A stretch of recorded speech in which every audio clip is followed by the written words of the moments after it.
I'm Mike Sullivan, and today we're going to talk about some basic things you could do and where you should really start when you're trying to become a better driver of the golf ball.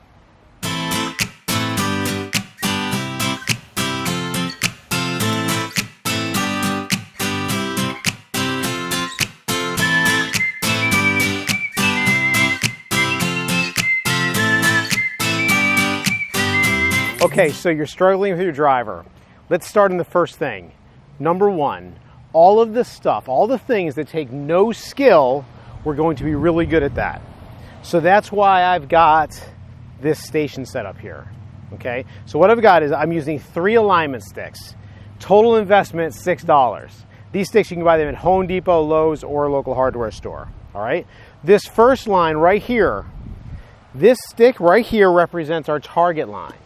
Okay, the target line goes forever from the ball all the way up to the target and all the way back.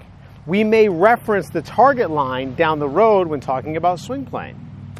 Parallel to my target line, I have another stick that's going to help me out with the alignment of my feet, my knees, my hips, and my shoulders. All right, this stick right here, this stick is my foot alignment stick. It does not point at the target. Our target line is this line. And that's really important to know that and to keep that in mind. All right? Now next up here, I've got another stick to help me with ball position. So I'm going to put a ball on a tee, and you'll notice that I'm going to try to get this ball teed up right in line. This is a bad golf ball. Right in line with my ball position stick. Hopefully that camera is positioned straight on this line so you can see that. All right. So now as I set up, boy, I know I can do a pretty good job of getting my club face square to this line, to my target line.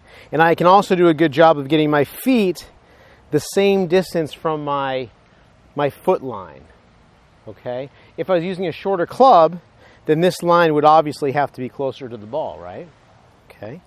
Now as for ball position goes with driver, the ball position will definitely be positioned forward of center in my stance with my driver, because this is a club we can hit on the upswing. We can get into that down the road as well. But from a fundamental standpoint, we would love to be able to practice with these fundamental things in place. Good alignment, good ball position.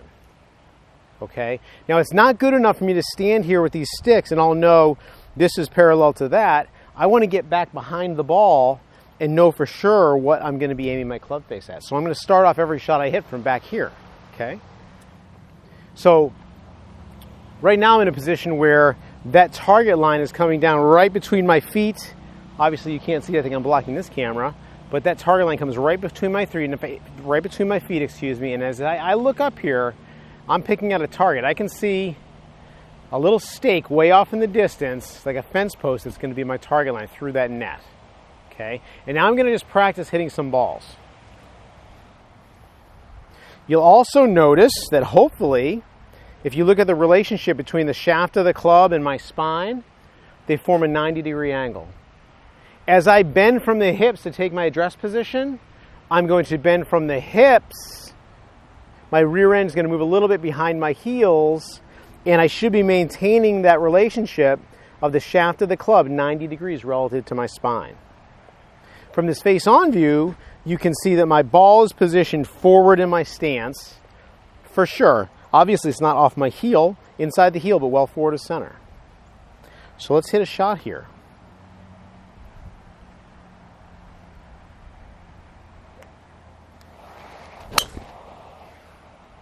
Okay, so that ball is slicing. This is the shot that everyone's hitting. They're hitting that slice. Okay, so what's happening here? Let's hit another one here. So as we get a look at this club face, this club head, as my club travels back to the ball and I get down towards impact, if my club starts to move to the inside of the target line through here, I'm going to hit a ball that's going to have some spin on it where instead of having dead backspin, it's going to be tilting this way. So the axis of rotation would be a slice spin. And that is caused when the path of the club is traveling back to the inside or to the left for me as a right-handed golfer. That's going to cause a ball that is going to have some side spin.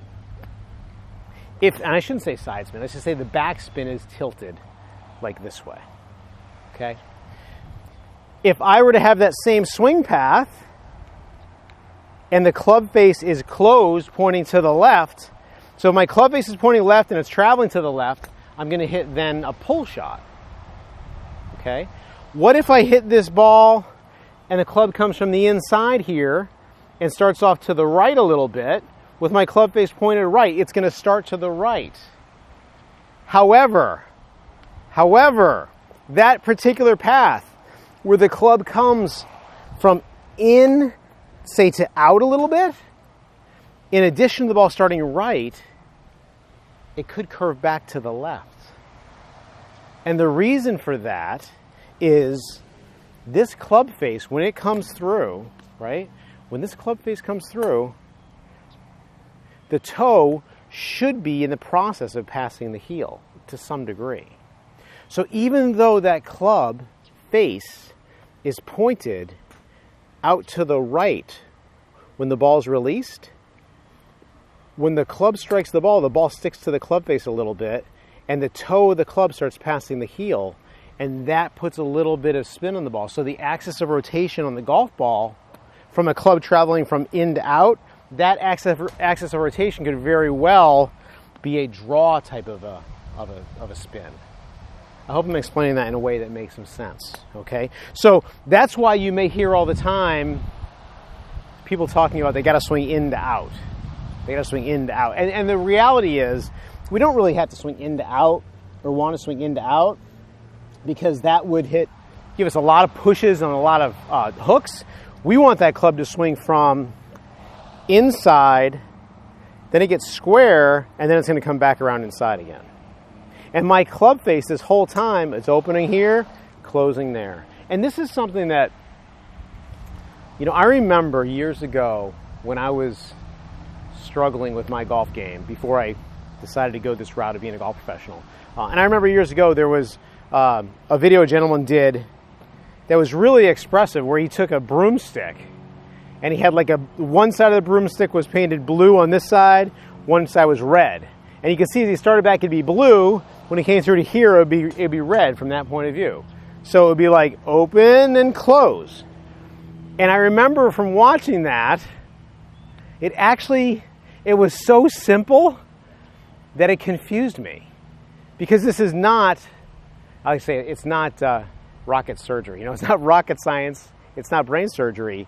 It's not as complicated as we make it. So your natural motion of just swinging a stick is you're probably going to rotate so that the club face would open and then rotate through so that it would close.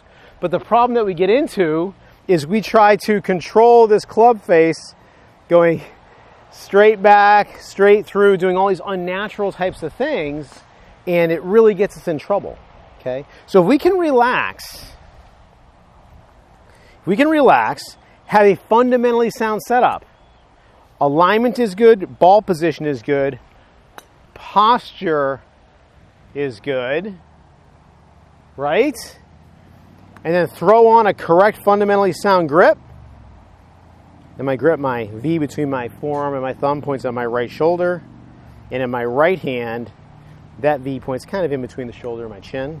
If I can do those things, and by the way, those things take absolutely no skill.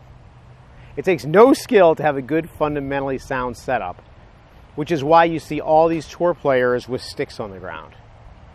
You got to figure, hey, let's get really good at all the easy stuff and then work on the harder stuff down the road. Okay?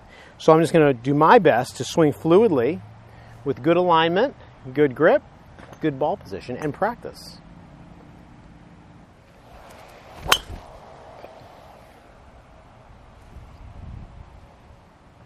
I hope you found that helpful.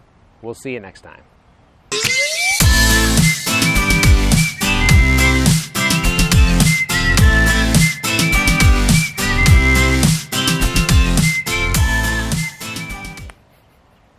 I don't have any golf balls.